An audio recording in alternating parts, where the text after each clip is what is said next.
Trop bizarre parce que le gars hyper bien habillé et tout machin, il lâche une longue pisse devant Watt. C'est chaud, non? Je déteste le show, c'est un truc de fou. Et les sapins dans les Uber. Voilà, ça y est, c'est dit.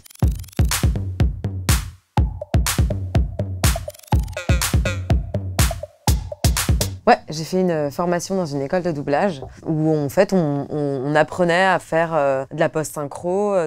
Je préfère être bien dans ma peau que riche et célèbre. Et ça nous formait pas vraiment à aller après sur les plateaux, c'était vraiment à nous de faire nos armes après. Après tu vas toquer au plateau et là tu essaies d'avoir le maximum d'ambiance. D'abord tu commences par faire des petites ambiances, donc tu sais tous les mecs dans les bars, dans les séries et tout, qui parlent entre eux et tout. Et après j'ai obtenu plusieurs rôles en doublage. Je suis malheureusement morte dans toutes les séries que j'ai faites. Mais assez vite, hein. Je suis morte dans une série qui s'appelle The Rain sur Netflix, je suis vraiment le seul personnage qui est mort saison 1. Nul en plus, genre elle s'endort, elle se réveille, enfin elle se réveille pas, voilà. On sait même pas, c'est même pas genre un truc dans la série.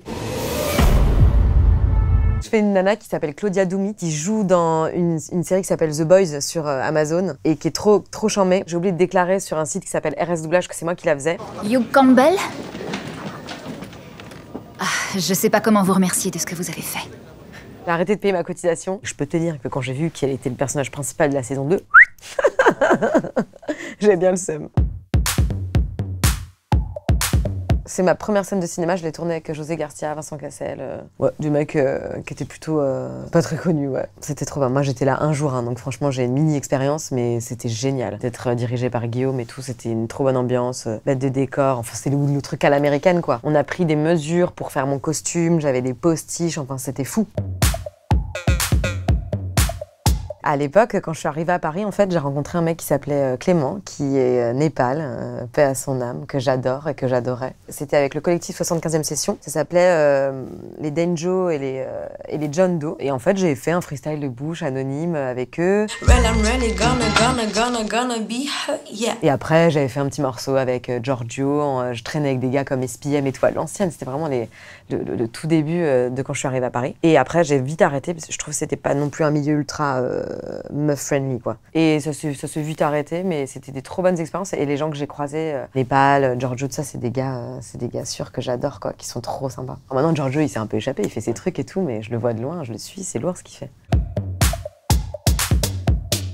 Sur la Fashion Week, j'avais bossé en showroom chez Chloé. J'étais l'hôtesse d'accueil qui amenait les acheteurs aux vendeurs. Et il y a ce monsieur qui arrive et tout le monde dit « Ah, c'est Janet Jackson et tout, machin ». Et en fait, le bureau dans lequel on l'accueillait était vraiment en face des sanitaires. Et il a décidé de ne pas fermer la porte et il a pissé avec un petit regard de...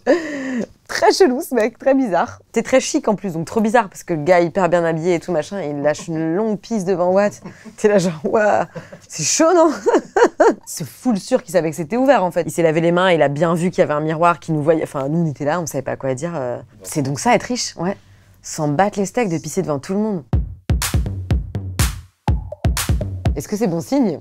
Je ne sais pas. Moi, je suis en thérapie depuis... Wow, c'est déprimant quand j'y pense. Ça fait au moins 10 ans, ouais. Mais moi, j'adore ça. Hein. Et franchement, j'invite tout le monde à faire une thérapie. C'est tellement génial de comprendre les mécanismes avec lesquels tu fonctionnes et comment toi, tu peux avoir du pouvoir dans ta vie après. Et c'est un vrai boulot, hein, franchement. Mais en fait, moi, je crois qu'avec ma thérapeute, on n'arrive pas trop à se dire que maintenant, c'est terminé. Parce qu'on sent que ça va, tu vois, que je suis quand même un peu globalement plus saine. Et je sens qu'on s'aime trop maintenant. Donc ça, c'est un peu problématique. D'ailleurs, si vous m'entendez, Anne, peut-être qu'il faudrait qu'on en parle.